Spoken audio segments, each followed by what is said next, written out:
We're not talking about the best of them.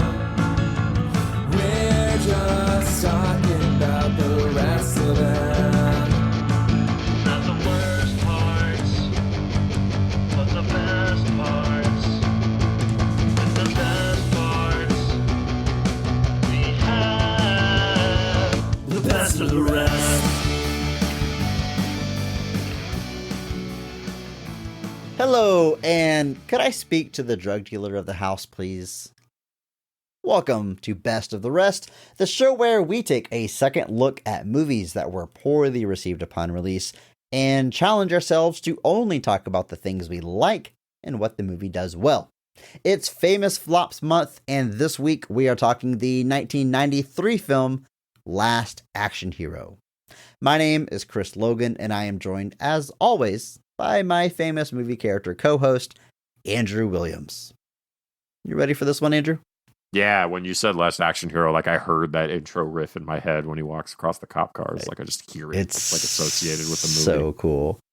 There's a lot of cool stuff with this movie, Andrew, and we're going to talk about it. But first, what's your history with the movie? Is this something that maybe you saw in theaters as a youngin' or watched it many times growing up? Never heard of it. No, I didn't see it in theaters. I don't think this was 93. I was about to turn 6.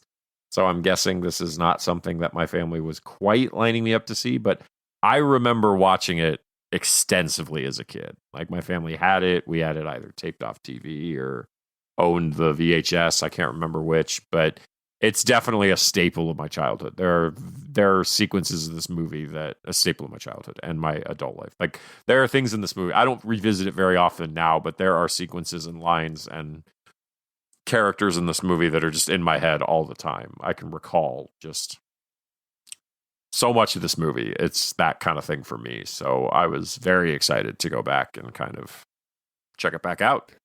Yeah, I definitely saw this as a kid. I don't know if I rented it, saw it on a cable, saw it a few times. It wasn't like one of my favorites or a staple, but certain scenes burned into my brain, and I remember it pretty well. I thought it was pretty weird. It's one of those movies from the 90s where like everyone knew about it, everyone saw it, and then it kind of fades into obscurity.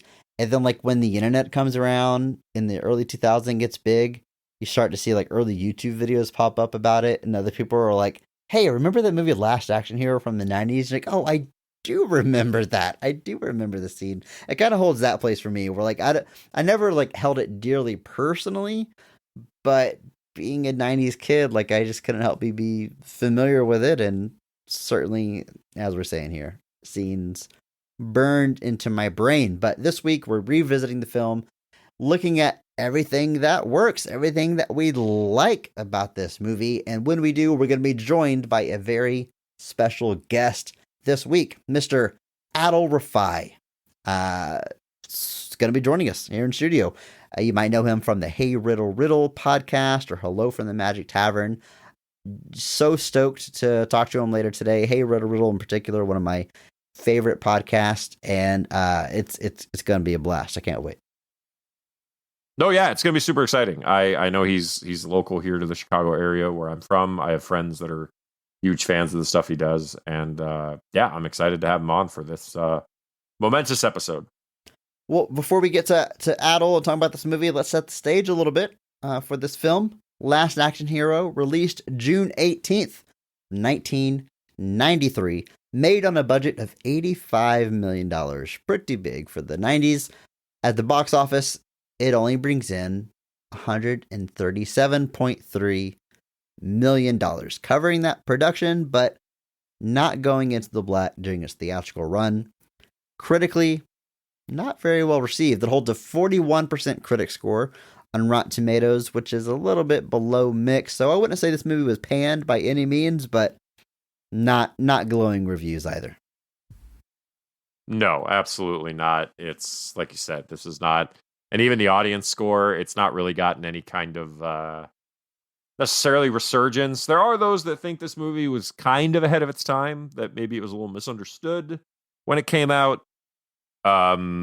There's not really been a swell of kind of people like saying, oh, you know what's really underappreciated? Last Action Hero, which is just a weird phrase to say out loud.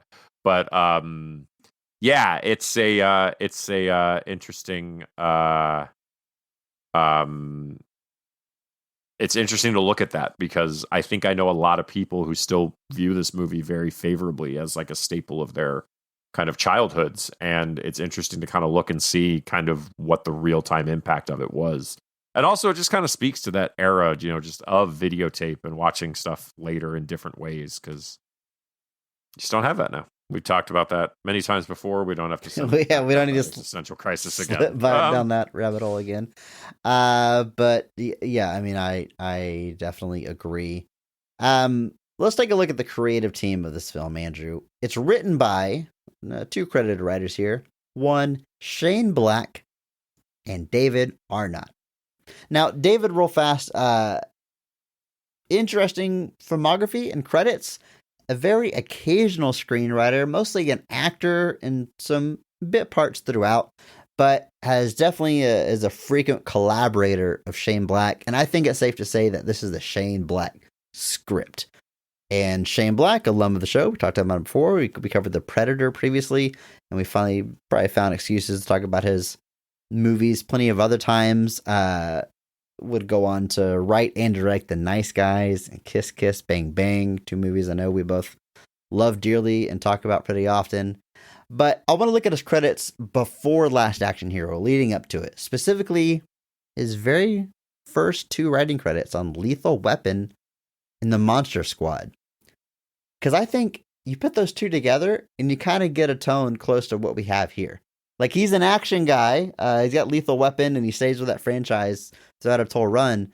But the Monster Squad is like this silly send-up of classic movie monsters. Yeah, so like, it's a recipe that he uses again here. The sort of meta-narrative about established movie characters or tropes. I mean, that's on full display here. So while I don't usually think of Shane Black as a quote-unquote meta guy, it's certainly a tool that he's gone to a number of times in his career. Yeah, I mean, you can look up and down his filmography, whether it's Kiss Kiss Bang Bang, whether it's Nice Guys, whatever. He uses that meta self-awareness quite heavily, a lot more, especially in those two. But even stuff like Lethal Weapon starts to kind of edge into that. So it's just kind of, I mean, we talked about him pretty extensively on the Predator episode and talked about the various love that we have for many of the things that he's done. And I'm sure we'll bring it up more throughout the episode as well. So. And then this movie is directed by one John McTiernan. John McTiernan. He's just below being like a household name, I feel like. But his movies, I mean, he has some landmark action films. I'll just say it. The man directed Predator and Die Hard. I mean, the fact that the same man did both those movies is incredible. But I feel like ultimately he has a pretty tight filmography considering the span of time his career spans.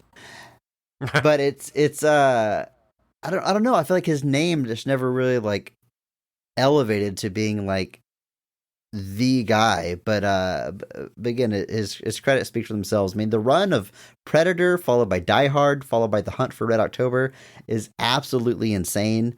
But specifically those first two I mentioned, I mean, Predator and Die Hard are both in their own way sort of reinventing like what an action movie can be, which I know sounds super dramatic, but those are movies that feel very routine now in straightforward action, but you look at the time they were released and they are doing radically new things and subverting expectations both in their own way that their influence is so strong that they feel very rote in retrospect. You know what I mean? Well, yeah, I think it's actually a really interesting point because you can look at something like Die Hard. Now, yeah, Bruce Willis is pretty jacked by human standards, but Bruce Willis is not an Arnold Schwarzenegger type. He's not a Sylvester Stallone type. He is a far more akin to an average guy. And so this idea of Die Hard kind of transplanting a muscled action star into the lead of this and having him kind of barely survive was revolutionary at the time. You know, we're coming off of a lot of Arnold and Stallone classics at that point that were showing these guys as these larger than life, you know, unstoppable kind of superheroes. And Bruce Willis comes along and kind of presents the everyman as the hero again. And just, and he doesn't even just shoot taking everybody that, with a gun. He has to like be clever, be creative. Yeah. But even before that, when you look at Predator, Predator is very much a movie that stars the kind of classic, you know, big action stars, but yet they're facing something that is absolutely shredding them to pieces. This is, you know, the Arnold movies of, you know, the Commandos and stuff like that. He's just mowing down everybody. You know, he fights people and there's some extended fights, but there's never really a moment that you're like, yeah, Arnold might not win this. In Predator, there's plenty of moments where you're like, Arnold might not win this. Yeah. And especially given the fact that the Predator just dices through everybody else in his team to the point that he's the only one left. It is these interesting subversions. I've seen people describe Predator, I think it was Patrick Willems kind of described Predator as a slasher movie because the Predator is basically a slasher. He's just not hunting your typical kind of wide-eyed teenagers. He's hunting big meaty men bumping meat. Like he's taking them all out with no problem. And so it's this wild subversion of that genre that then he builds again with Die Hard. It's kind of this wild, and then even looking at Hunt for the Red October, kind of moving it away from your kind of standard action star into something that's a little bit more intellectual, something that's a little bit more kind of, you know, Jack Ryan's not really an action hero even like John McClane is. He's far more a cerebral kind of thinking guy. And so just those three in a row is actually a genuinely kind of insane run, all things considered. I feel like looking at his whole filmography, he's always is trying to not do the standard action thing. Yeah. I think most of his big successes come early on. I mean, Last Action Hero, we're talking about it now, it famously was a flop, didn't make a lot of money, but it's certainly trying something new, subverting the action genre. He does some sequels. He does Die Hard with a Vengeance. He does some remakes like Thomas Crown Affair and Rollerball. But even his last directorial effort of Basic, a movie that ultimately doesn't really work, but is trying some interesting things and trying some new things. So I feel like he always wants an interesting approach, even if it's material that we're familiar with. And I appreciate that, at the very least. There's something to be said for at least taking the swing. Like you said, they're not all home runs, but at least you're taking a shot. I did want to mention two more guys real quick. We kind of walked through our two credited writers, but there are two credited story people here, and this is the story of the script of this movie is very interesting because credited for the story are two gentlemen, one named Adam Leff and one named Zach Penn. Now, Adam Leff got credits on such films as Biodome, PCU, and Last Action Hero. And I saw all those at the Blockbuster. And so he's also, apparently there's some Last Action Hero stuff on the 4K, some alternate endings, deleted scenes that I didn't realize were there, and apparently I need to now go find. And apparently a short called Jack Slater 5. I don't know what this is. I don't know why it exists. But whatever. And he may just be like a story, characters created by or something. But Zach Penn is far more interesting because Zach Penn is a guy who had a brief run there where it felt like he was getting hired for everything. And was definitely, it felt like a go-to guy for a while. But he is an alum of the show. He was a co-screenwriter on X-Men The Last Stand. He was also a co-screenwriter on Elektra. Also has credits on things like PCU. Has uncredited rewrites on Men in Black and Ants. Behind Enemy Lines. He sort of existed in that like Joss Whedon area throughout the 90s, punching things up. And if it was a quote unquote nerdy property, he was one of the guys they brought in. Probably notably gets story credit on Incredible Hulk, and apparently also did some uncredited screenwriting rewrites with Edward Norton. And then probably the biggest things that he's done are Avengers. He has a story credit. He wrote the original script for that before Joss Whedon came on board. And then is a co-screenwriter on Ready Player One and the more recent Free Guy. Also does a TV show now called Beacon 23. But his original script for this movie is kind of wild because it's a very different beast. It spends almost the entire movie in the film world. We don't really know how Danny gets there. That's never really explained. I've read the first draft. The first draft of his script is actually out there. If you just search Last Action Hero script, it's basically the first thing that pops up. It's their first draft. And it's pretty rough, I'm not going to lie. It's definitely a first draft. You can tell there's definitely stuff that was going to get cut. So it's interesting to see that the DNA and the script of the movie changed so much that they ultimately don't get writing credits. They only get this story credit because there's so much of it that does shift and morph from this idea of just a movie that's kind of really is meant to be a takedown of the Shane Black style film that ultimately just becomes a Shane Black film. Is that irony, Chris? Is that irony? I don't know what you call that. That's a pretty rich mixture. To try to write a movie that's a takedown of a specific creator's work, not a takedown, but just like a, and then for that creator, not necessarily a takedown, but just kind of a deconstruction of some of those tropes.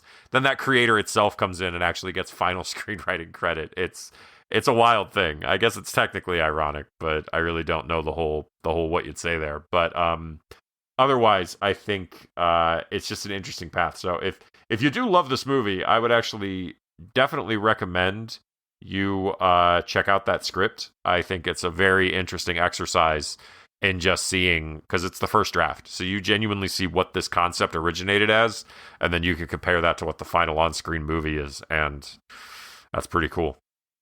Don't always get to do that.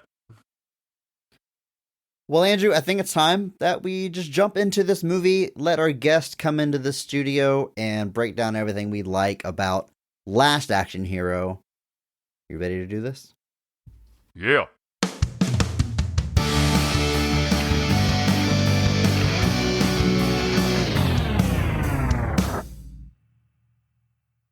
Danny is a 10-year-old boy that doesn't have many friends, but he loves the movies and spends his free time at an old theater ran by a peculiar man named Nick. Before the screening of the latest Arnold Schwarzenegger film, Jack Slater 4, Nick gives Danny a golden ticket he received from Harry Houdini many years ago. Turns out, it's a magical ticket, and Danny soon wakes up inside the fictional movie world of Jack Slater 4. Danny becomes Jack Slater's partner and uses his film knowledge to guide Jack in his crusade against the drug dealers that killed his favorite cousin. But when a henchman named Mr. Benedict gets his hands on the ticket, he escapes to the real world. Now Danny and Jack must travel back to reality and stop Mr. Benedict before he unleashes cinema's scariest villains on New York City. It's your classic American story. Classic. I mean, it's how many times is Hollywood going to make this movie? The end of this movie, it's there's the amount of things this movie throws at you, but at the end where we have like movie characters coming into the real world, it kind of feels like a super early precursor to this multiverse stuff that we are currently in. That's like the current fad.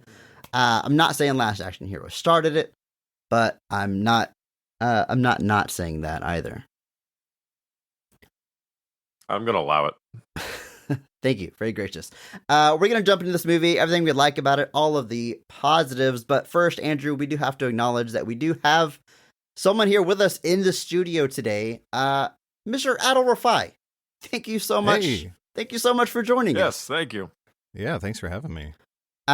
Big fan of your work, both in podcasting and in Jackbox party pack games. Thank you. Espionage. It was certainly, I played the game, got into a bunch of your podcasts, and went back and played it, and I was like, wait a minute. I know this guy. I know this voice. That was one of those things where there's people who I went to high school with, people I went to college with that I hadn't talked to in quite some time. And it was just all at once, so many people coming out of the woodwork being like, this is going to sound crazy. Were you the voice of Espionage? And I'm like, I was, yes. Well, that's... How are you? Yeah. Bye. All right. Bye-bye. Okay, confirmed. See you in another 20 years. Yeah, that's the way it goes. Well, hey, let's talk about this movie. Andrew and I already discussed this kind of in the intro here, because sort of our history with this film. But Adal, what's your tale? Is this a movie that you saw maybe in theaters, grew up watching it, or saw it many times before joining us on this podcast? I didn't see it in theaters. This, I think, came out in 93, so I would have been 11. But I did when my parents were still together, the good old days. My dad is Palestinian. He's he raised us to be, Muslim. So there were some restrictions in terms of like what we could not watch. But he was a huge martial arts fiend, and that's a weird phrase. In terms of like, he loved Jean-Claude Van Damme. He loved, all those types of movies, Dolph Lundgren and all that stuff. He loved Schwarzenegger. So it was one of those movies I feel like I should have gone to see, but I think at 11, I think when I was 11 in 93, my parents had just divorced. So I don't think my mom was going to go let me see that, but my dad definitely would have taken me. So this was one my dad would have taken me to, but I didn't get to see it. You were like Danny in this movie. Like you could have snuck away to some creepy old man and watched the movie in theaters.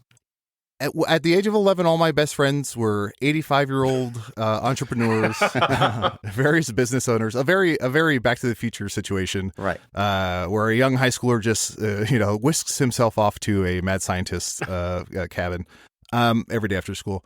But I eventually saw this probably when I was in high school. I saw it on VHS, and I remember really, really, really enjoying it. And I think you're absolutely right in terms of, Chris, in terms of, I feel like this maybe didn't invent it. Maybe, I mean, like Woody Allen's Purple Rose of Cairo, maybe even that didn't invent it. I mean, there was also, John Landis did a lot of stuff where people would take a take to the camera and stuff like that.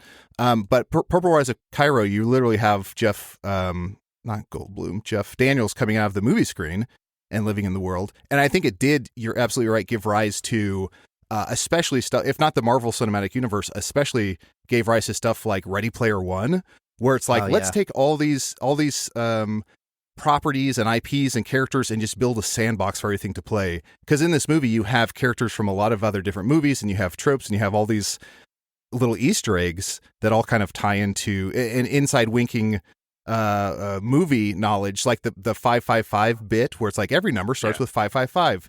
When I first saw the movie, I was like, ha ha ha ha, what? I don't understand. And then as you get older, you're like, oh, that's an inside joke for Hollywood folks, where it's every single number starts with 555, so it can't be dialed or whatever. So it's I really enjoyed it as a kid, and I enjoyed it as a rewatch. I felt like it bore more fruit, and I was shocked to see. I had no idea that Shane Black wrote it. Yeah, there's so much packed into this movie. I mean, the director of Die Hard, Shane Black, is writing it. Arnold Schwarzenegger in just cameos out the wazoo. Like, on paper, it was certainly going to be the biggest action movie of the 90s. Didn't work out that way, but as we're going to discuss here, still a lot to go back and like. And yeah, the cameos, the Easter eggs, I mean, it's like wall to wall as you watch the movie. There's times when like I would stop taking notes because like I wanted to make sure I'm catching, like, especially that police station. There's so much stuff in the background going on. It's funny. I do remember watching this as a kid with my dad, and the joke I didn't get was going to the movie store, the Blockbuster, I guess, and seeing Sylvester Stallone on the Terminator 2 poster. Because I was like, why is that funny? And my dad was like, oh, well, it's normally Schwarzenegger. I'm like, yeah, but it's just somebody else. He's like, oh, well, that's Stallone. Him and Schwarzenegger are like friends. He's like, he just kind of like, I was like, all right, Dad, if you say that's funny. But years later, I kind of get the joke. But it's almost like, I used to watch from the moment it appeared on the Tracy Ullman show. I used to watch The Simpsons. And that was like my jam. And I would watch Simpsons and I would laugh when my parents laughed, or I'd laugh because I'm like, I think this is supposed to be funny. Where it's like they're doing a Citizen Kane parody, and I'm like, this is funny because of nothing else but what they're doing. And then as you get older and you watch it, you're like, oh, this is an Orson Welles joke or whatever it is. Yeah. And with this, when I rewatch it now, and I hadn't seen it maybe since I first saw it as a teenager, it is funny to see when they show Stallone, or they take to Arnold and he goes, I love that guy. And notoriously behind the scenes, they hated each other. Yeah. Because they were like always up against each other for roles. And then it became a thing of like who had the higher body count per movie. Yeah. So if Rambo, if Terminator killed 45 people, Stallone in his contract for Rambo or whatever would be like, I have to kill 55 or more or else I'm not doing the movie. So they bake it into their contract. And even at some point in the movie, Schwarzenegger playing himself on the red carpet talks about limiting the number of kills. So it seems at that point they were probably co-owners of Planet Hollywood and they were friends at that point. Yeah. But it's fun to be like, oh, they actually hate each other. But in the movie, he's like, I love that guy. It's very, very sort of wink, wink, nudge, nudge. Yeah, a lot of meta for sure. Before we were usually using the word meta to describe things. Absolutely. I certainly remember getting into the Twilight Zone, like, I don't know, in high school or whatever, and being like, Simpsons did all of this. Like, I know all of these twists because I've seen The Simpsons and they've referenced every single twist ending of Twilight Zone. So, yeah. But I enjoyed it anyway, even though I didn't know the references. That's the beauty of The Simpsons. It's like watching Animaniacs, and it's like they have a character who's like, "Oh, let me bring you your spaghetti," and you're like, "What a weird little voice and little guy." And then at the age of 22, you watch Casablanca and you're like, oh, that's a real person. They're making fun of celebrities, but old timey celebrities. This isn't exactly a reference, but it's just, you bring up Animaniacs. Did you know Hello Nurse is just a play on What's Up, Doc? Oh, I did not know that. That's fantastic. You guys didn't know that? I mean, years after watching it, like, I was an adult, definitely, when I realized that. They're just, using some synonyms there. Fun stuff, guys. But before we jump too far into all these scenes to spoil everything, we got to talk about this cast. First and foremost, as we always do, we're going to start with the high point, the best casting, best performance of the film, because every episode, we recognize one person who goes above and beyond the call of duty, that they actually elevate the quality of the entire film with their performance. And we recognize that person by giving them the Mark Strong Award. Andrew, why don't you kick us off here? Who will be getting your Mark Strong Award for Last Action Hero? I don't know how you don't know who I'm picking for this, Chris, but I have to go with the villain of the piece, Charles Dance, as what is his character's name? Benedict. Does he have a first name? Mr. Benedict. There it is. First name Mr. Well, honestly, you like to go villain, but Tom Noonan, I thought, might sneak it away for you. I don't know. And then there's always Arnold in the middle, but okay, fine. Yeah, Mr. Benedict. It's a good pick. So anyway, I got to go with Charles Dance. This is the first movie I ever remember seeing Charles Dance in. Like, obviously, like, now he's got a few more things that people kind of associate him with, whether it's Game of Thrones, whether it's The Crown, even stuff like Mank, or I guess he was in Godzilla King of the Monsters, I guess was that movie, the one of those he was in. And he's an alum of the show from Alien 3. He is, with that all-star cast, which I'm not joking about. There's a lot of people in that movie. But no, this is the first movie I remember seeing Charles Dance in, and I even like rewatching it as an adult. I'm like, man, he's having so much fun playing this villain. Like, he's chewing every single piece of scenery in every single scene that he's in, leaving nothing for anybody else. Like, nobody else even has a chance when they're having to act alongside him. And the moments where like he turns to the camera and like he's talking to somebody, but he's mostly just like talking at the camera, like where he says like, if God was a villain, he'd be me. Stuff like that. It's just so delightfully cheesy and perfect for like the villain of an Arnold movie to talk like. Like he's playing the villain in an Arnold movie perfectly. Yeah. And I'm sad that it's not just a whole movie where he is the villain. He is essentially the villain this whole movie, but he's just doing such a good job at it. And I love everything he's doing. And like the line where he's just like, the difference is that here in this world, the bad guys can win. And I was like, he's so good at this. And yeah, I can't and like that was going in, I was like, it's going to be Charles Dance. There's no question. It's going to be Charles Dance. I can't even, and I've done that before where like I go in with a very clear idea of who the Mark Strong is going to be. And then I watch the movie and I'm like, well, maybe not. Maybe I misremembered how much he's in this movie. And Benedict does kind of ebb and flow throughout the runtime of the movie. He has moments where he's like pretty prominent and then he kind of steps back a bit, but no change here. He's absolutely fantastic here. He's the perfect foil for everything that's happening. So no hesitation or question. It's Charles Dance as Mr. Benedict. Mark Strong. Fair enough. Finn. Fair enough. It's a cool look too. The glass eye that he's constantly changing. The actors must have loved this role where like you're gonna play the stereotypical this or this villain, hero, whatever, but lean into it. Don't worry about subverting tropes, putting your own stamp on it. Like be the most not generic, but most stereotypical version of this and really lean into it.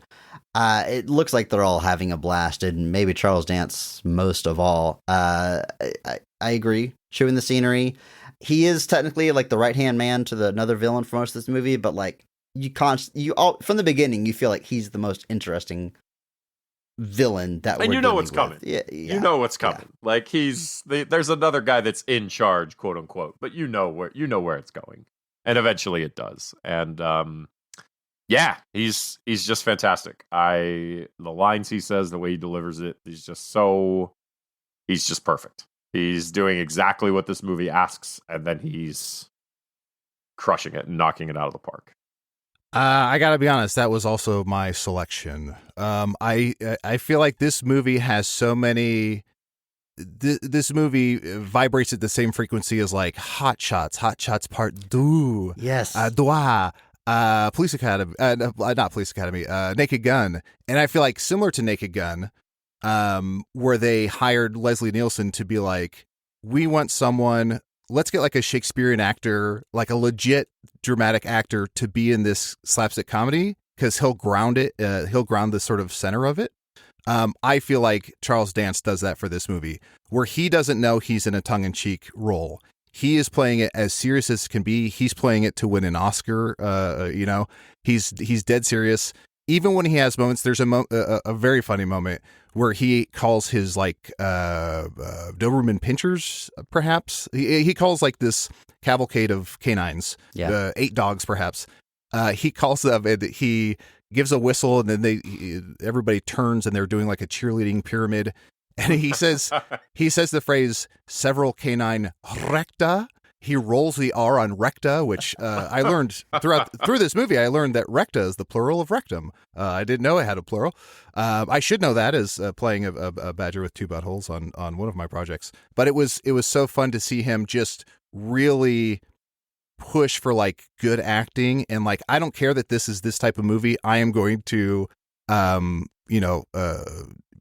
sort of act the S out of this. I thought was really fantastic. You can tell this guy just by the look of him. He reads Brecht for fun. Like this guy is a legit serious actor. He also, from the ages of 13 to 18, I was obsessed with Eddie Murphy and Jackie Chan.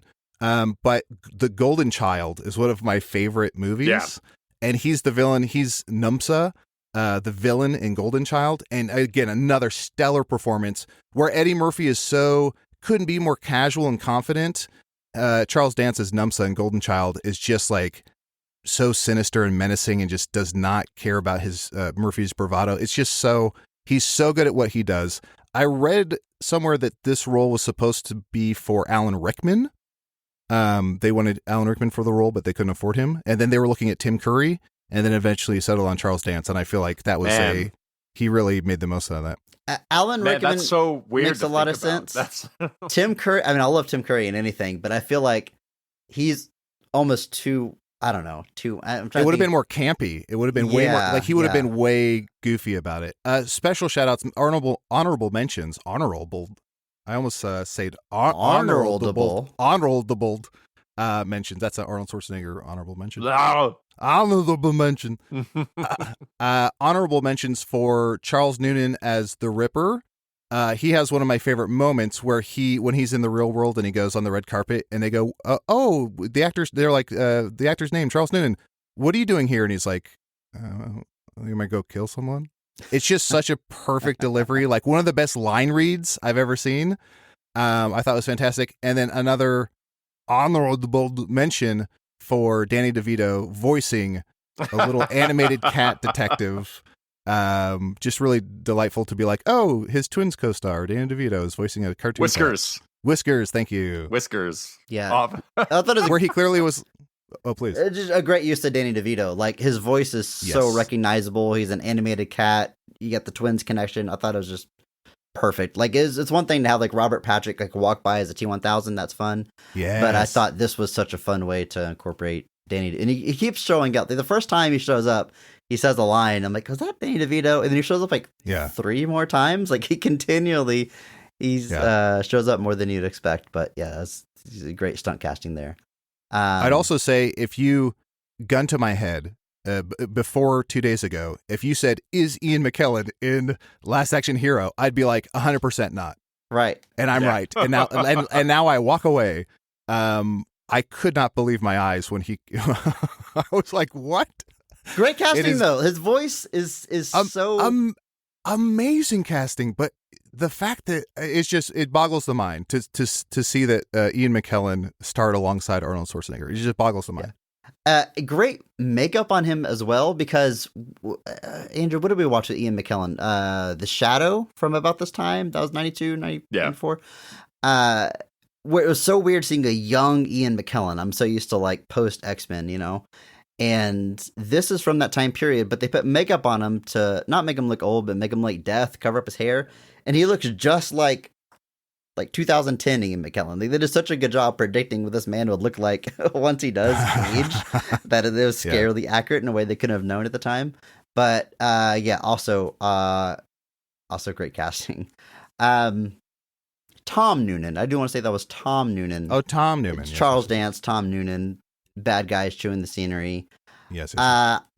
Look, my mark. I agree with both of your praise for Charles Dance, but I've got to go with my heart, and I've got to probably take the obvious road here and say that my Mark Strong award is going to Arnold Schwarzenegger. The whole movie is literally built around not only him, but his persona, his movie star power.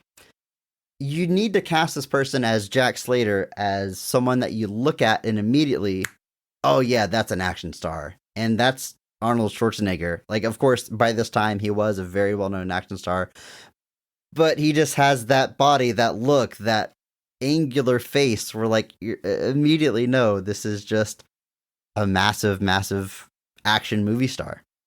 This movie, like all of his movies, completely ignores the fact that he has such a strong Austrian accent, which I always love. It's just, we just don't acknowledge it. His family doesn't have it. No, like it's not part of his backstory. It's just Arnold Schwarzenegger. He's just this being unto himself.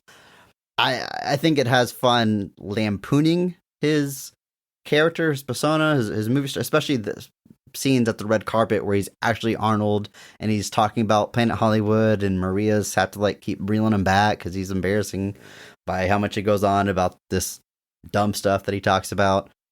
Jack Slater gets to tell Arnold Schwarzenegger that he doesn't like him very much. I mean, they're having some fun with it, but he's so believable as an action movie star. I mean, obviously it's what he is, but literally, I don't think this movie works without him. I mean, there's the obvious Stallone comparison, but I don't think Stallone would even be the right fit for this role. I don't think he has like the sense of humor about himself that would make this work. And Arnold, especially in 93, is just the biggest movie star in the world. So his ability to like pivot to being to doing the genuine action thing with Terminator versus this, where he's subverting it, and you know, he goes on to have some pretty interesting roles. I think he always made interesting choices, but this is certainly one of them. So, yeah, my Mark Strong award, because it's Arnold. I can't not give it to him. I think he has a 2-time Mark Strong award. We did Jingle All the Way. I probably gave it to him then as well. So, Arnold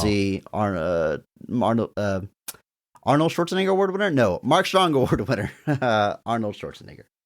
I was gonna say Jingle All the Way. I mean, I'm almost certain I gave it to Phil Hartman for that one. You did. So if anybody gave it to Arnold, you had. There's no way for us to go back and check these things, as we say. I don't know. Yeah, it's impossible. No, Frozen Caveman Lawyer, Chef Kiss. I think you bring up an interesting point, because I was about to ask you while you were talking if you thought Stallone could have done this movie. I love Sylvester Stallone, as I have said many times in this podcast, but I don't think this role. I agree. You agree that I love Sylvester Stallone, or you agree that he doesn't work? Well, I mean, I agree that he wouldn't quite fit for this, because there's Arnold, at least like while he's doing the action stuff, there starts that current of him also doing comedy stuff. Like while he's doing some of these huge, larger than life action movies, he's also doing stuff like Twins. So like there's this comedic edge to him so that when it finally kind of reaches that point where it actually kind of does cross together, it works. And there's this self-awareness that kind of goes with it. With Stallone, he doesn't really get into the comedy. I mean, you've got Stop or My Mom Will Shoot, but hashtag PP. I don't know if that's the best example of comedy you want to go with. All the respect in the world to Estelle Getty, but it's I mean, he does like Demolition Man, which has a lot of comedic but that's elements. after this, isn't it? Or is that around the It's same time? year, I think, but like Probably 90, yeah. he himself isn't the joke. He's still the serious action That's true. man, Yeah. Like Stallone is too self-serious. Now, Yeah. here's what in my opinion, Stallone is a much better actor. If you watch something like Copland, ooh, boy, God. great movie. Stallone is phenomenal. in gotta. Copland. We could talk about Copland. We could talk about Copland for hours. We One could make of- a whole show just about Copland. Along with David Fincher's The Game, two of the most underrated movies of all time. But I would say Stallone's a much better actor, but he's way too self-serious. But Schwarzenegger is so watchable and so funny and down to be like, I'm insane, like I'm a cartoon. He's what Hulk Hogan wished. He's what Hulk Hogan was going for, and he's what John Cena is trying to be. Like if you look at the bullseye, it's Schwarzenegger, and then on to his left and right in that sort of 10-point zone, right outside the bullseye, would be Hogan and Cena. So I think he's fantastic. I agree. I agree. I agree.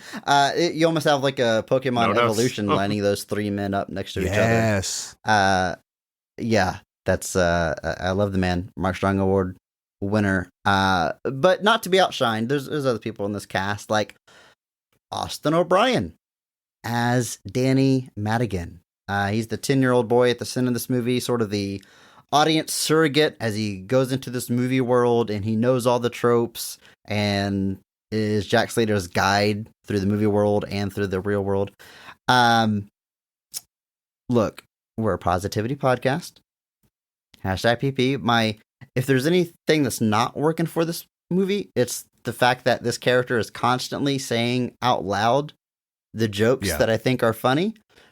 But I don't want to put that on Austin. It's not a bad performance by any means. He's nailing this role as a kid that loves action movies, is awestruck by Arnold Schwarzenegger, and he gets to, I mean, as a kid watching this, like he's the who you want to be, It's like watching Three Ninjas as a kid, or watching Batman and Robin. Rocky loves Emily. Yeah. Rocky loves Emily. Yeah, you want to be these kids, hang out with these kids. It gives you like this kid, audience surrogate. As an adult, you don't quite relate to him as much, and you kind of run into that kid problem thing where I don't ever want to say anything bad about a kid actor, but the character can be annoying at times. But as far as his performance, I have literally nothing bad to say about it. He's got that sweet 1993 pudding bowl haircut, super nice. The JTT-esque do. Yeah, 100%. Yeah, I 100% agree with you. I think they were again. I think I read something where they were trying to get Macaulay Culkin, who of course at the time was the best child actor. I think the script did him dirty a few times. Like you said, there's moments where it's like, I think when he's first in the backseat of the car, he sees like a stick of dynamite going off and he's like, oh boy, there's a stick of dynamite and I can't believe, and it's just like, you gave this kid some rough moments. So I think the script did him dirty a few times. And then my biggest qualm, I think he did a really nice job. He should be proud of his accomplishment and everything, and he, all that jazz. I think the moment that really irked me, trying to be positive, but just a little irksome, and this was not his fault. Whoever kept doing tight close-ups of his face while he watched movies, I don't know if I want to watch anything they ever do again. Because every time he was watching a movie, the faces he was making, you could tell that the direction was like, make more, act like you're eating the most delicious yogurt. Like the faces he were making were just the most exaggerated. Yes. Like, does anyone actually look like this while they're watching a movie? But I guess it would be interesting just to like have a plain-faced kid just staring at a screen. as we do. Yeah, you don't but- want him to be slack-jawed or like, whatever, apathetic about it. But I think they went a little overboard. And part of me was like, am I watching movies wrong? Am I? but I'm not. Is Just it me kidding. or the children wrong? Yes, exactly. The eternal question. Yes. It's always the children. But I did think, holy cow, what a huge role, and he should be proud of his role in it. Yeah, ironically enough, he takes on the pseudo Macaulay Culkin role in My Girl 2 the year after this. So that's one of the only other movies I remember him being in. So it is but yeah, I think like I said, anything he's doing that I'm not the biggest fan of is just in the script. Like that there's not much he can do about that. Hashtag PP. So I think he's doing exactly what he needs to be doing and exactly what he's asked to be doing. And I mean, yeah, like I said, it's the issues are not him, and I'm never like annoyed seeing him on screen or anything. I think he's doing a perfectly fine job. So I think he's up to the task. How about Robert Prosky as Nick, the projectionist at this theater, who is, as we see, friends with a young boy, lets him come to the what's it called, the testing of the new film to make sure it's good, the midnight premiere. You get the feeling that they hang out regularly as one of like the kids' only friends. It's I don't know, maybe it's one of those things that didn't feel weird at the time, but maybe it's like when we're looking back at things with modern eyes, we're like, yeah, that is a little strange, isn't it? But here's what I remember, I always think of when I think of this character. I watched this movie, as we said, as a youngin', and then I distinctly remember rewatching it with friends in like the early YouTube era with like, what's his name? Doug Walker, Nostalgia Critic and stuff. Like you would rewatch these nostalgic movies to like tear them apart or whatever. Rewatched this movie at that time. And he has this line that has always stuck with me. It stood out watching it again here, where just out of nowhere, he says, I always wanted to be a magician, but my hands too tiny. And I'm like, why is that stopping you from being a magician? Surely you can still follow your dreams. That's such a weird thing. They have surgeries that fix that. So I don't know. But is why. that? I guess the idea is like sleight of hand, but like you can do magic with.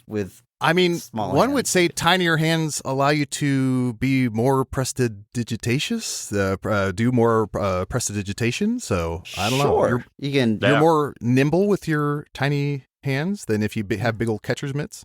It's one of the strangest lines that really stands out to me. But I like this character a lot. I like how sweet he is. He's got a twinkle in his eye. He's quick to believe in magic. When he sees Jack Slater, he like takes it in stride. He's like, oh, the magic ticket worked. That's crazy. I get to do a lot of cool stuff with it. Sweet old man, sweet old performance. Yeah, I like. Go ahead, by all means. Oh, sorry. I was going to say he reminds me a lot of Jim Broadbent. Like for a minute when he came on, I was like, "Isn't that Jim?" But it was not. But I feel like I've seen him in something else. I really, really enjoyed him. The weirdest thing to me that I felt like was such an offhanded. I don't know if this was supposed to be like. This was supposed to be like a big reveal, but it felt like the way they left it in the movie, it was so weird. And I think it's literally the last line of the movie. He's walking so Houdini, he went backstage and Houdini gave him that ticket, I believe. Right. So that's how we as an audience are supposed to be like, that makes sense. Houdini was the most magical human of all, presumably. But then as the movie is ending, he puts his arm around Danny and they're walking out of the theater and he says something along the lines of, did I ever tell you about the time when I got to meet Sitting Bull? And Sitting Bull, I'm pretty sure, died in the mid 1800s or something. So I think the end of the movie is saying that this guy's immortal. And it's such a throwaway line of like, wait a minute, what? It's really weird. It's really weird. That is weird. It must just be like one final joke, but it's done in such a way that you think it's just like, oh, they're still friends and they're starting a conversation that who cares about the contents? But he literally says, it's like another Houdini moment where he's like, I met Sitting Bull. And clearly he's about to say Sitting Bull gave me this thing, this pipe or whatever it is, Whatever the this sequel camera. was going to be, if this was a big Yes. hit. But it's so weird to be like, so this guy's like 130 or something. It's very weird. Sitting Bull gave me this extremely pipe. weird. Here, take a toke, kid, and then he gets Yeah, transported to the Old West or whatever. I mean, I'd watch that. Yeah, I would say if the things that I probably know him for outside of this are probably Gremlins 2. Oh, where he yes, plays Grandpa yes. Fred. Christine, if anybody remembers John Carpenter's Christine, he plays the garage owner. And he's in Rudy, he's in Hoffa, he's in Mrs. Doubtfire. He's everywhere. He's think basically Gremlins, plastered yeah. all over your childhood. You just didn't realize it. He's basically everywhere. But he's even in Thief, Michael Mann's Thief with James Caan, which is another fantastic movie that just amazing that we'll never talk about here because it's so amazing. And Hill Street Blues for any of our older fans that remember watching Hill Street Blues in the mid 80s. He was a main cast member there too. But he's a wholesome character. Like you can tell he's like he's kind of weary. He's kind of had his run with this. Like the theater that he's in is obviously in a massive state of disrepair. It's being taken over by like some big metroplex. You can see the sign when he leaves the theater the first time. This is like coming soon, like 18 metroplex or something. So it's being bought, it's being sold. He doesn't have a lot left, and so he's just that, he's like Doc Brown if Doc Brown didn't do anything. He gave him the ticket. He didn't make it magic, but he gave him the ticket. It is funny. So- He is like the bookend to Doc. Like Doc Brown is so high strung and anxious, and like he's a shark. He's Like like if, the if total Doc Brown opposite. stops moving, he dies. This guy's the complete opposite of like he can't stop napping. He's always asleep. Well, he's got that pipe from Sitting Bull. It keeps him mellow. Yeah, exactly. Thank you. He you gotta all things in doses. Yes. That theater being run down, my favorite part about it is, stuff's falling apart. There's graffiti. Literally, you walk upstairs and spray painted on the wall says restrooms with an arrow. So either like it was a super polite graffiti vandal that wanted to show people the restrooms were, or like he just doesn't give a shit anymore. He's like, I gotta put a restroom sign. I'll just spray paint it on my wall because it's getting. He's like, let's lean into this is our brand. It's Lean our into it. aesthetic now. I don't know I why love we're the out of notion business. that like, or maybe like just somebody was like went to graffiti the place and just felt so bad they were like, let's just be helpful instead. Yeah. Like we can't just leave. Like this is just sad. I love that it still is like staffed and they're still making popcorn and stuff. Despite the like, would you eat popcorn in a theater like this? It doesn't. I don't know that I would. Like I feel like I'd be a little concerned about where this popcorn came from. If I was getting there for free, I don't know. If I was, you've seen That's true. where this kid lives. I think he could use some free popcorn. Frank McRae plays Lieutenant Decker.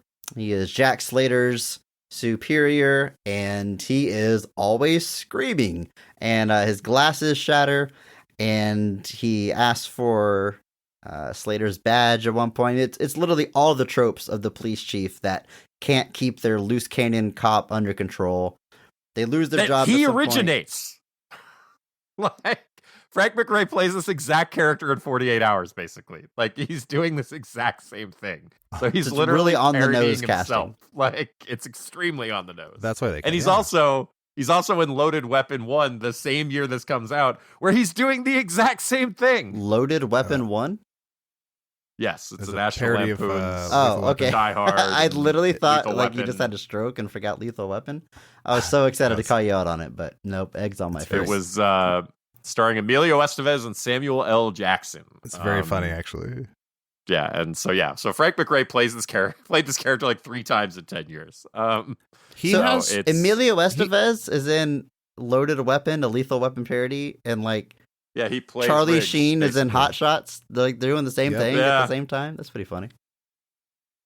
It is. Those Sheen brothers can't keep them apart. You can't. This guy has maybe the funniest moment in the entire movie, which is at some point when he's at his absolute peak, when he's the most frustrated he's ever been. He goes on a rant where you can't really understand what he's saying. But I watch a lot of things with captions on, and he has a rant at some point where he says, "Da-ba-da-ba, California raisins, all male version of the Diary of Anne Frank?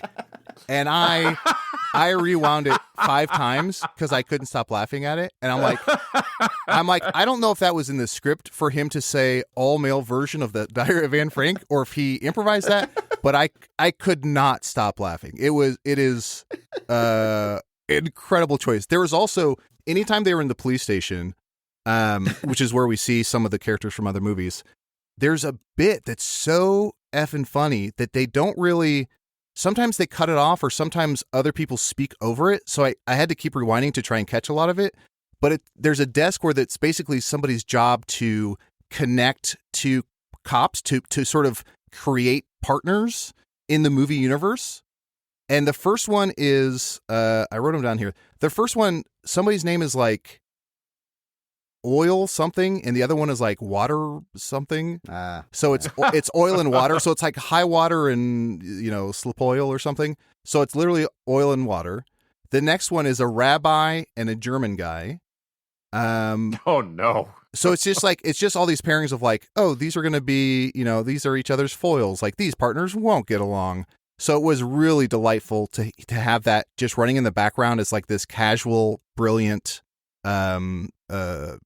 joke machine. But again, they talk over some of it where I couldn't hear what they were saying, or it's cut off when they're about to say the partner's name. But such a terrific bit.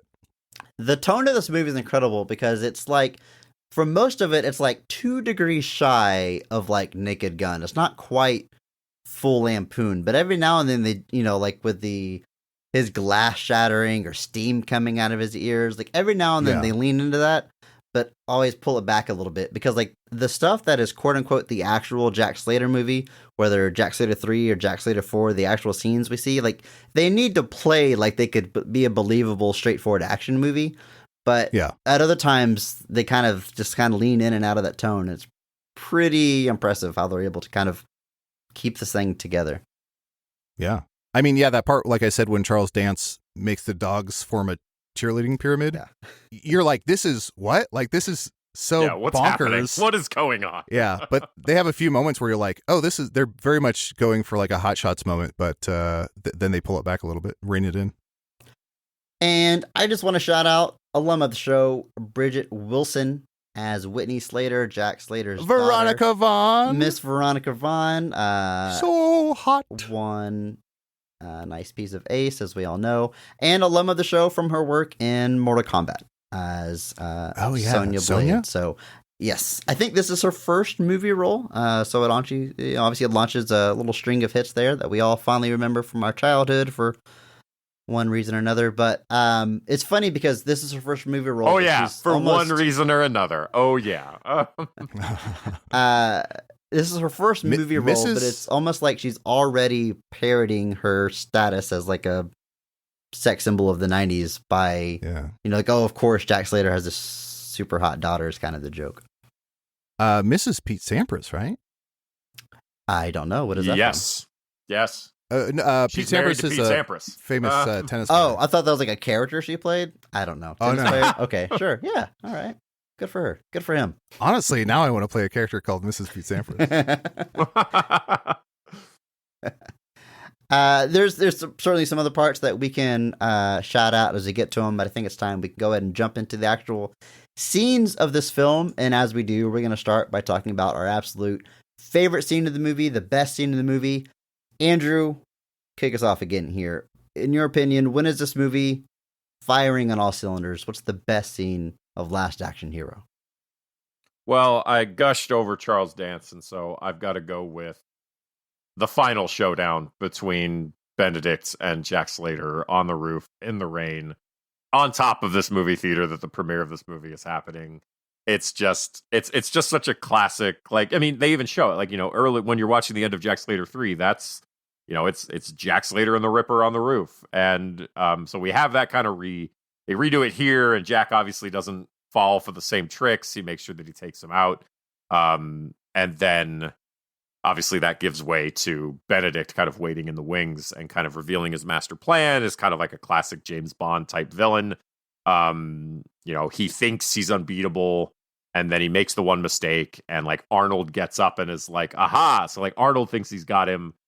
And then Benedict's like, nope, I just left one chamber empty. And then like blows him away. And it's just like, whoa, like it. So we're twisting it around. We're changing it around. And there's a brief moment where it's like, how exactly is Jack going to get out of this? Like, this is not looking good for him in a way that you don't usually see in the finale of Arnold movies. And then obviously Jack does get the upper hand, but the dialogue here, the way that Dance is delivering all of his lines, the kind of authority that he's speaking with, and then ultimately just even that, like I said, that brief moment where like, he's like, you forgot to reload the gun. And he's like, nope, I left one chamber empty. Like that, just chef's kiss every time. We're just like, it's like, because, it's Arnold, and your assumption is, oh, there's no way that Arnold's going to get caught, by this guy. And then boom, he's got the upper hand on him.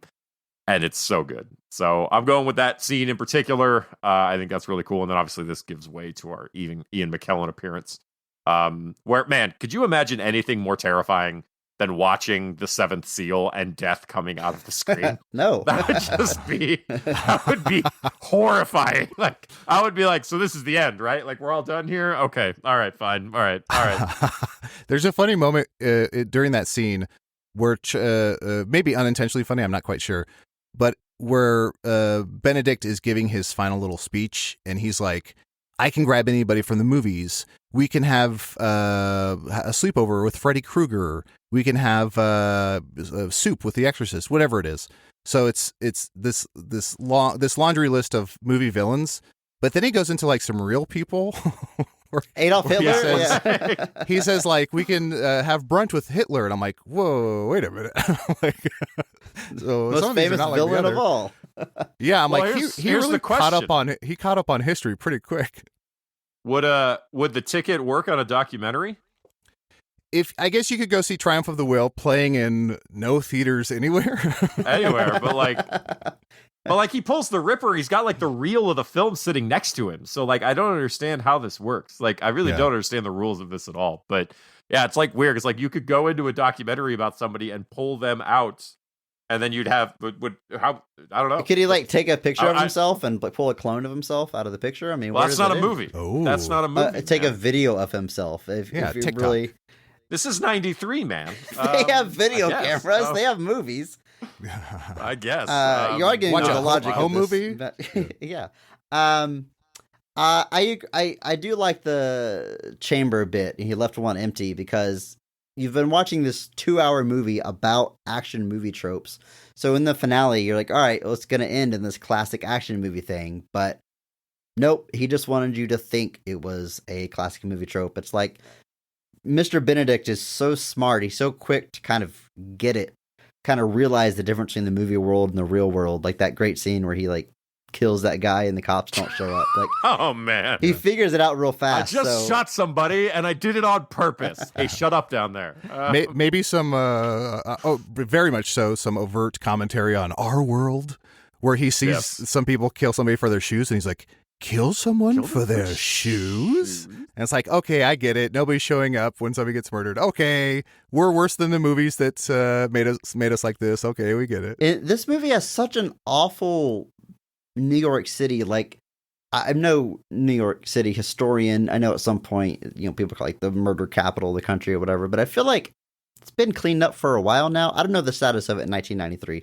I don't know if this is supposed to be a satirical New York or if like it was still considered a pretty crime rampant, dangerous place in 1993. I wasn't sure if they were how satirical they were being with the real world New York or not. I don't think Times Square was cleaned up until maybe the late 80s or 90s, because it was a lot of like adult cinemas and stuff like that. So maybe there was some overlap, and that was how it really was at the time. Yeah. I noticed that every time they showed Times Square, and there's like 40 cinemas in Times Square apparently. Right. Every time they showed it, if it wasn't like a adult film playing, it was always a scary movie. It was always like vampires, blood, something, zombie, Night of something. the Living Dead was one of them. Yeah, which was, and I don't know why they did that. It was very interesting. Night of the Living Dead, I noticed, is right after they pulled the Ripper out of Jack Slater 3. Oh, so it's like okay. They brought him back from the dead. So I feel like that was a kind of a joke. I see. But I didn't go back and look at the other ones. Maybe that was a coincidence. Maybe they were all references, but it was pretty clever background stuff. But yeah, I mean, great pick though, Andrew. Rooftop scene finale. Bad guy doing bad guy stuff. He explodes when he gets shot. It's great. It's good. It's fun. Classic family entertainment. Classic. Good stuff. Mhm. Adal, how about you? What is your favorite scene of this film?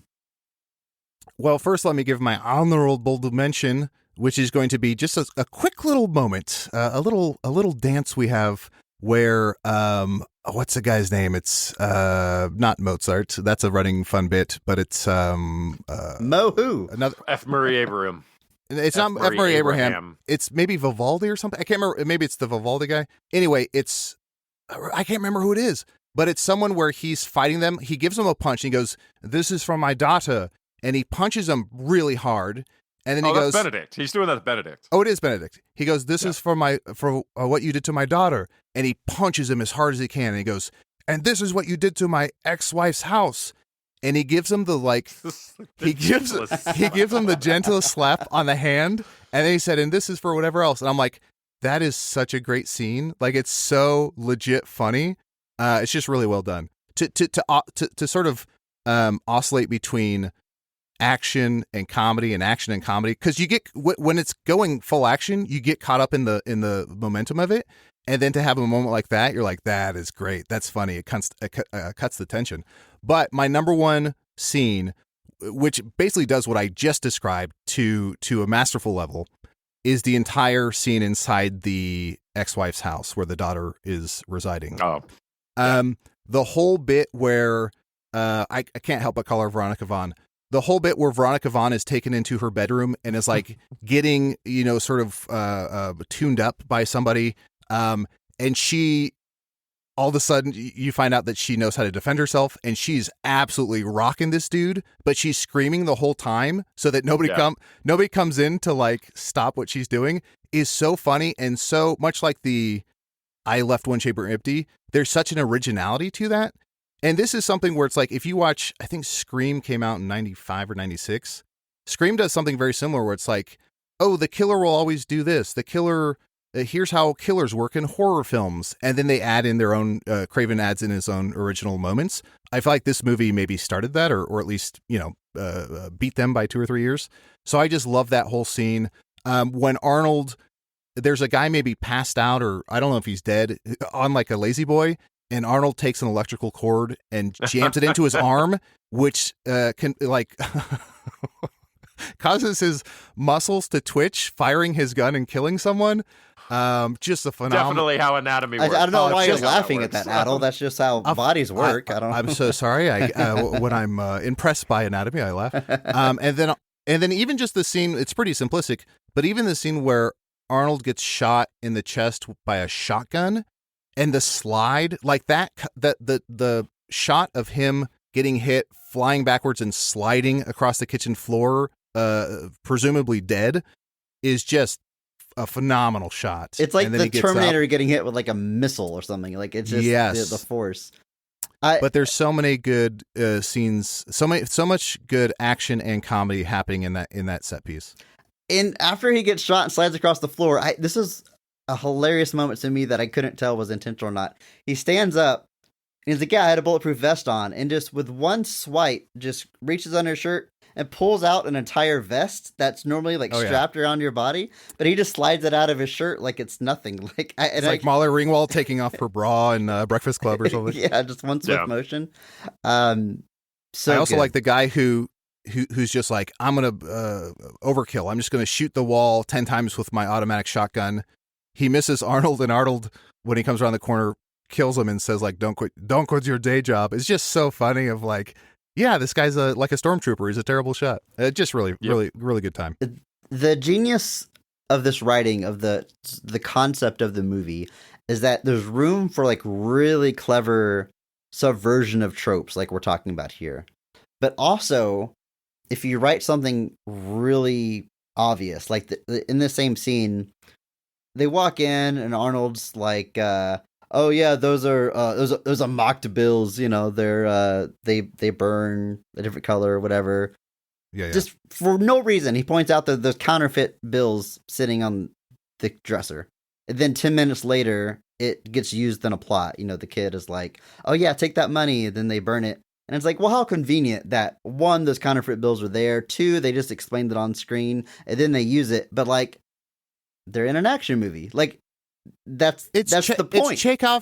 It's Chekhov's fake money. Yes, the classic. We all know the trope. Screenwriting trope. But you can write the most like ham-fisted stuff, and it works because hey, it's supposed to be a ham-fisted movie. But there's also room to write super clever comedy, subverting it. So like, there's room for everything.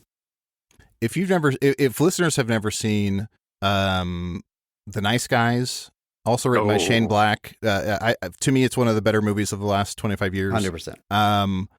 Absolutely wonderful. It's a shame there's not 5 more of those. It's a shame it's a shame that Kiss Kiss Bang Bang and The Nice Guys in their universe take place 30 years apart, because a sequel combining those four characters would have been, well, granted, unreal. You know, we can't have Val Kilmer anymore, but regardless, those universes coming together would have been phenomenal.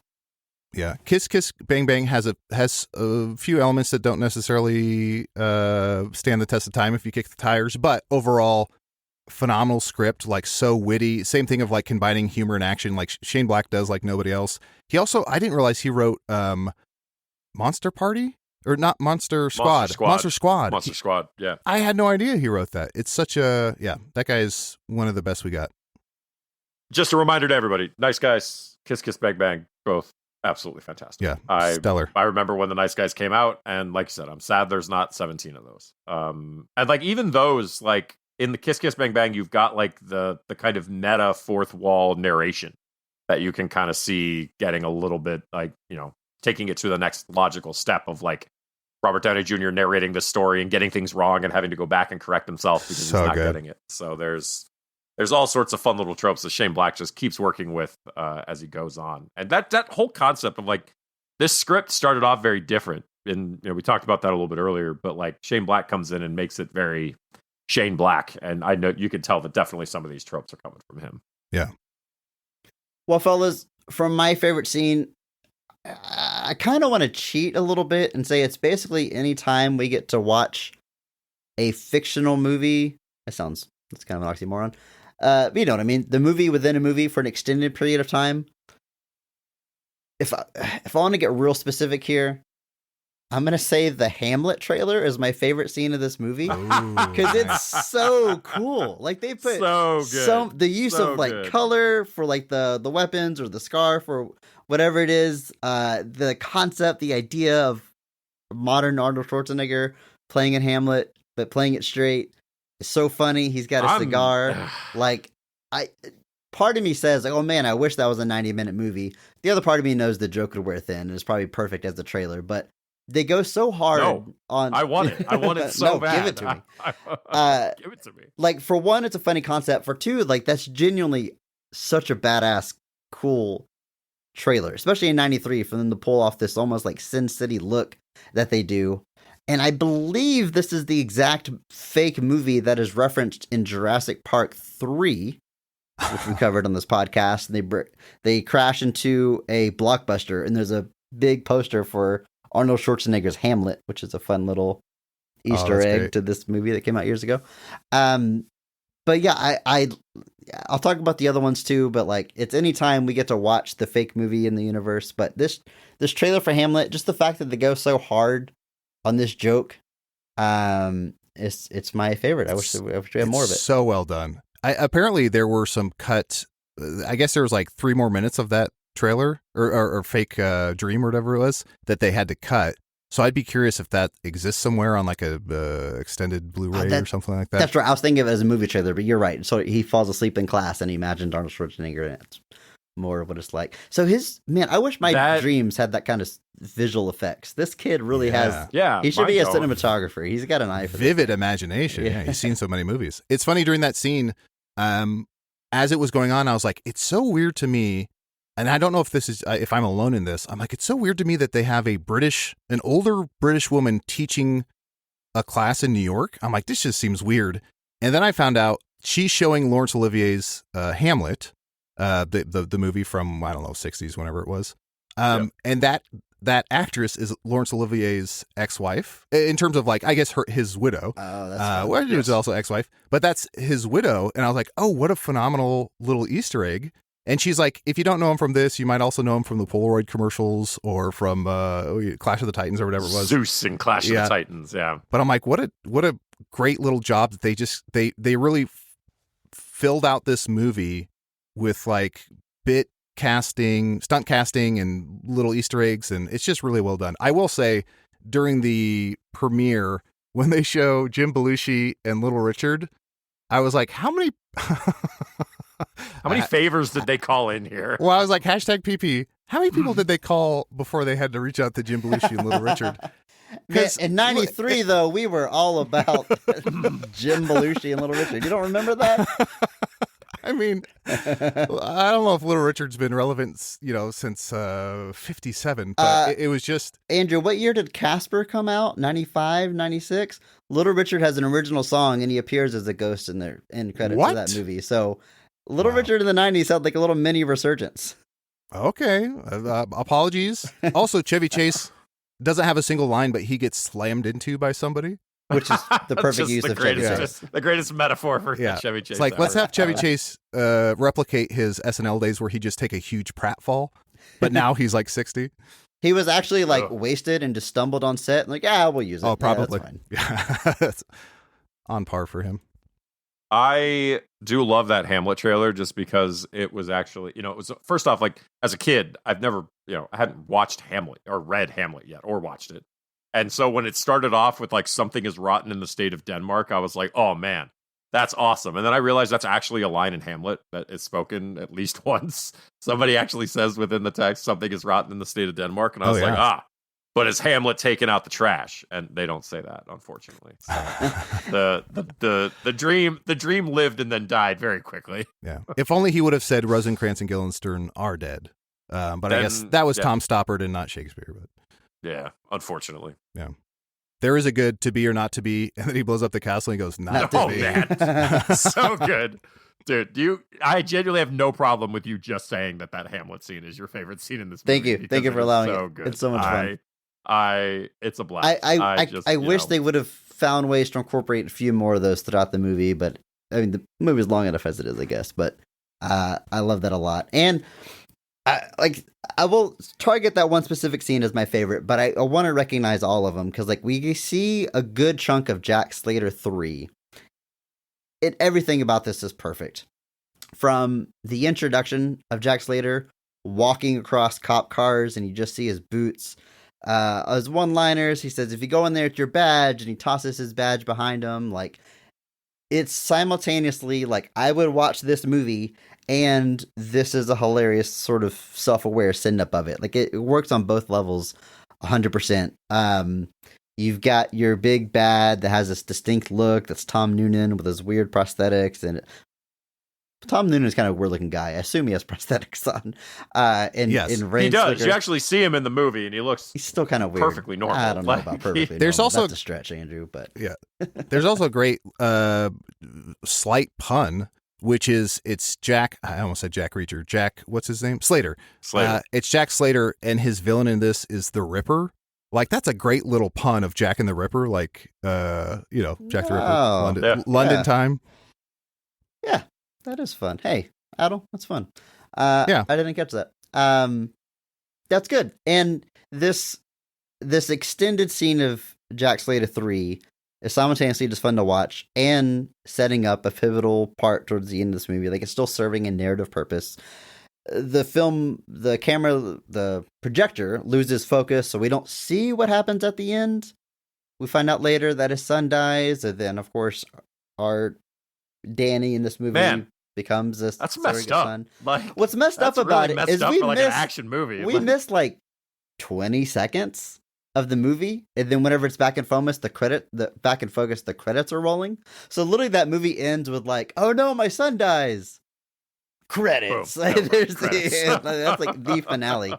And the credits of the movie, we get to see the credits rolling for a split second. I paused it because the credits are fantastic. Here are the characters we see credited.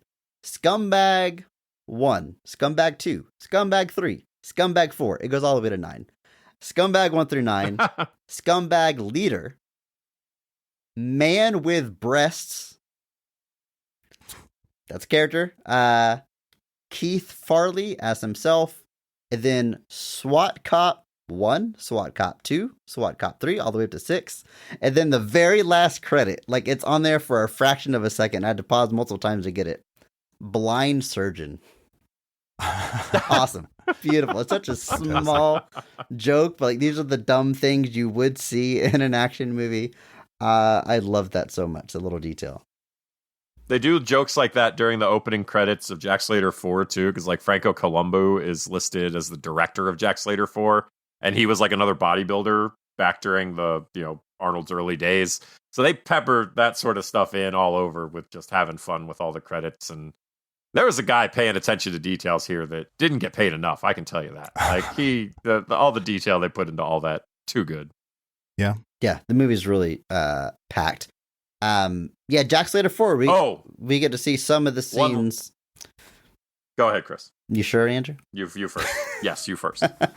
We get to see some of the scenes before Danny gets sucked in, and his favorite cousin is tied up at that house, and he goes over there, and before he dies, his cousin says, "I'm out of here." Great last words. I love that character before he dies. But my favorite part is there's a note pinned on his cousin for Jack Slater, and Jack Slater picks it up, and it's a stack of cards that he slowly flips, and it just says 4. And he flips the card 3, flips the card 2, and then realizes it's a bomb. Like the idea that the bad guy would know that he would flip the cards and make the countdown himself. So stupid. And I love it so much. So deliciously. His second cousin, played by Art Carney, there in one of his later performances there. If we're talking about stupidest moments in the movie, in a good way, I would make a case for the way that they detonate the bomb that's hidden inside Tony the Fart, or whatever the guy's name is. The way they detonate the fart is by pulling his finger, which sets off the mechanism. I thought was just so stupid that I was definitely laughing, and I was like, that's just fantastic. And then they dump him in the tar pits, and there's just that giant bubble in the tar pits. So I was like, I love that funeral scene, just to touch on that. Just like, I love that like Arnold's running in, and he puts on like a black hat so that he's wearing black in the funeral. That's how he gets in, and then he's causing all this trouble. And then at one point he's got the body, and then everybody pulls out a gun. Like everybody has a gun in their purse. It's like a nun who pulls out one. Yeah. Like everybody. There's that great movie sound effects of everyone unholstering. Yep.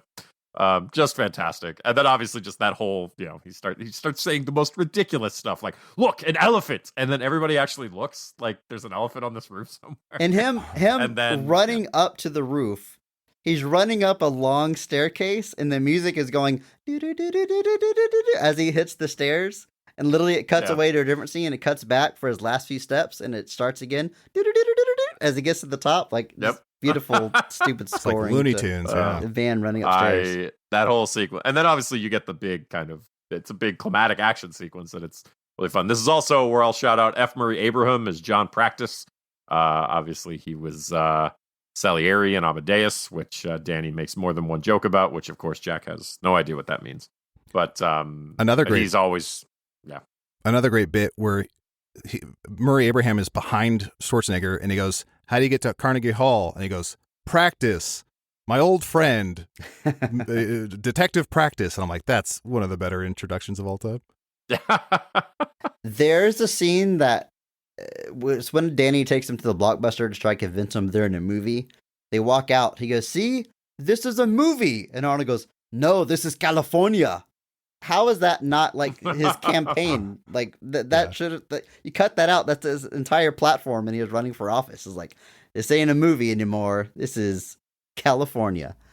A very prescient moment in the opening where which is a great action comedy scene where Tina Turner as the mayor is like, the assistant governor is here or something, deputy governor, lieutenant governor. And Schwarzenegger punches the guy in the face and goes, "Call me one of the actual governors here," or whatever it is. Where I was like, oh, I think this is maybe a few years before he ran for governor, which might have been 96, 97, somewhere in there. It was the late 90s, I think. Yeah. Late 90s. I did want to point out one more. So Colleen Camp, who played Yvette in Clue, she plays. So you mentioned that the cops they're all pairing up are like opposites that they're putting together. Yes. And so I was curious if there was more to the cartoon cat, and I realize his name is Whiskers, and her name, she's the one that he's like messing with. Her name is Officer Ratcliffe. Oh, cat and mouse. Cat and mouse. I mean, I rat, was like, rat the and rat, cat, the but cat. yeah, that's I fantastic. was like, oh, that's right on the money. That's exactly it. Such a good bit, yeah. Before we get out of here, I want to shout out the musicians they assembled for this score, specifically like the Jack Slater guitar riffs and stuff. So in the credits, I took a picture of it because it's just a murder's row here. It says featured musicians: Buckethead, Jerry Cantrell, Mike Inez, Guy Pratt, Scott Rockenfield, and Rick Nielsen. Absolutely insane. So Buckethead, Andrew, mutual friend Doug, told me that the riff as he's walking on the cop cars, that lick is by Buckethead. Jerry Cantrell and Mike Inez are both from Alice in Chains. Rick Nielsen is the guitarist for Cheap Trick, one of my personal favorite bands of all time. The other two guys I had to look into a little bit because I didn't recognize right away, but they also have like insane credits. Like they got literally like 6 of the biggest rock musicians alive at the time to work on this movie. Well, you just buried the lead there, but I'll say Guy Pratt, the bass player that's listed there, played with Pink Floyd, but he's also notable. He does the bass part on Like a Prayer, the Madonna song with the really sick bass part. He does that amongst many other things. He was in Ice House and a bunch of other bands. And then Scott Rockenfield is the drummer for Queensryche, who Queensryche rule. So, Eyes of a Stranger alone is his life path. So, yeah, it really is just a who's who of just, I would see this band many, many times. I would go watch them. AC/DC did a song for this as well. They did. That soundtrack, outside these musicians, that soundtrack as well is just stacked because it's got AC/DC, it's got Alice in Chains, it's got Megadeth, Def Leppard, Anthrax, Fishbone, Tesla, 90s everybody. Soundtracks just ruled. They went different. Like I've got the Cable Guy soundtrack of all things that is just awesome. Escape from LA has just a killer soundtrack for the movie that it is. Whoa! Great stuff. Hashtag PP there, buddy.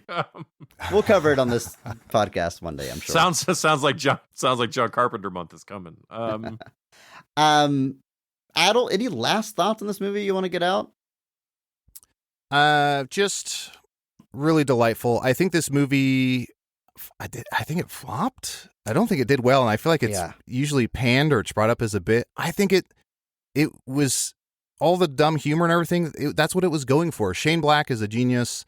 Go watch the rest of his canon, and I think this movie not only holds up from my memory of enjoying it as a kid, but I got even more out of it. I squeezed more juice from the lemon. So really, really enjoyed the film. And even something, again, just an embarrassment of riches in terms of bits.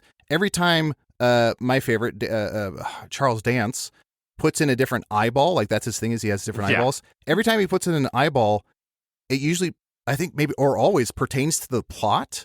Like there's a moment where he's trying to get them off the property of the main bad guy, Vivaldi.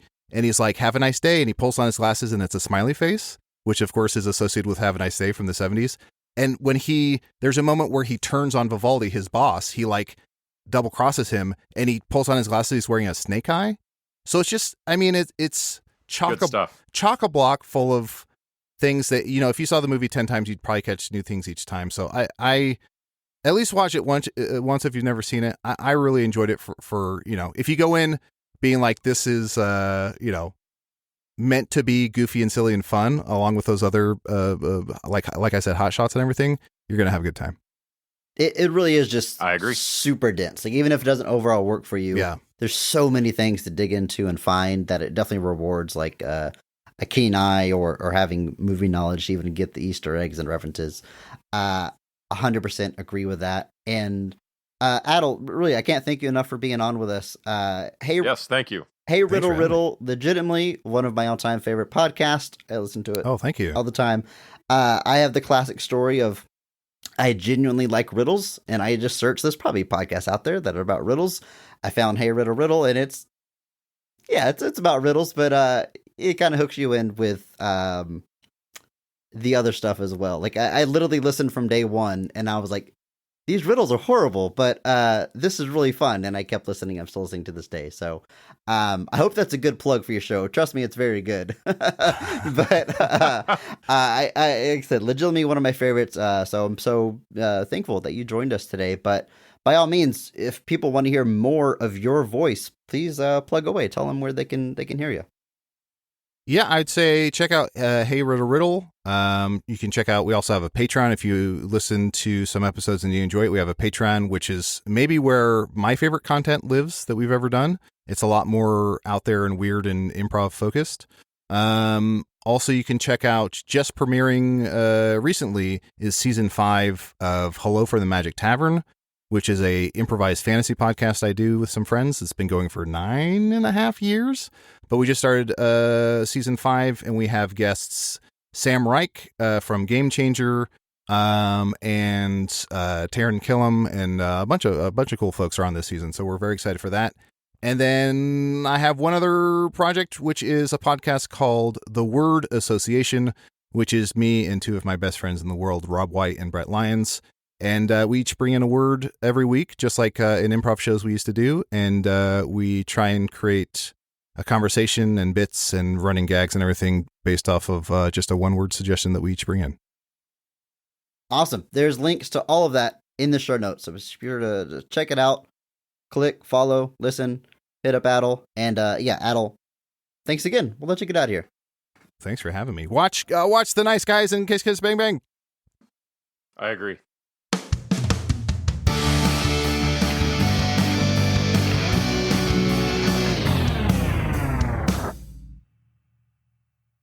And just like that, Andrew, another month is gone. Famous Flops month has come and flopped. It went by pretty fast.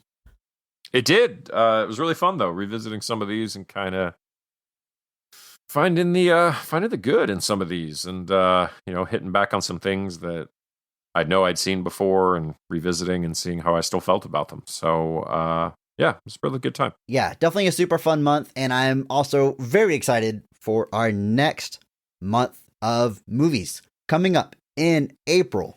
We have 5 weeks, 5 films we will be covering, and our category is Pepsi Month. These are movies that came out in close proximity to another movie that was perhaps much more successful, and from their release to the end of time, they are forever connected and compared to one another. Let me give you an example. Next week, we're talking about the film Deep Impact. Remember that asteroid movie from the 90s? Not that one, though. It was the other one.